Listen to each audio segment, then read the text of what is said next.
নমস্কাৰ, মোৰ নাম শ্ৰী ঘোষিকা কাইছা। মই আজি এটা সাধু কম। সাধুটোৰ নাম হৈছে কণ্ঠগ্ৰামৰ বুদ্ধি। এখন হাবিত এহাল কেটেলা পহু আছিল।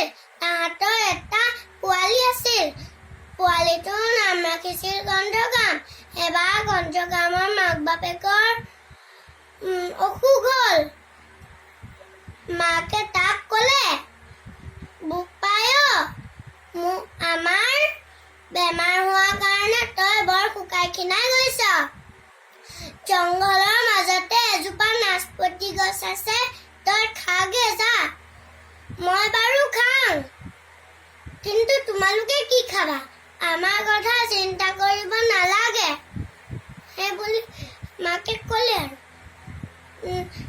কণ্ঠগ্ৰামে দুখ মনেৰে নাচপতি গছজোপা এখোজ দুখোজকৈ পালেগৈ।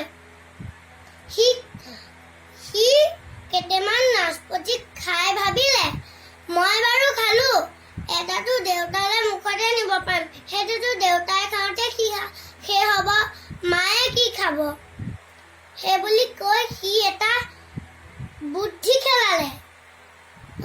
সি এঠাইত কেইটামান নাচপতি গোটাই ল'লে। তাৰপাছত সি 1, 2, 3 বুলি এটা উল্টাখৰ মাৰিলে। যেতিয়া সি উল্টাখৰটো মাৰিলে, তেতিয়া তাৰ পিঠিত ঢেৰ নাচপতি লাগি আহিলে। তেতিয়া সি আনন্দ মনেৰে নিজৰ ঘৰ পালেগৈ।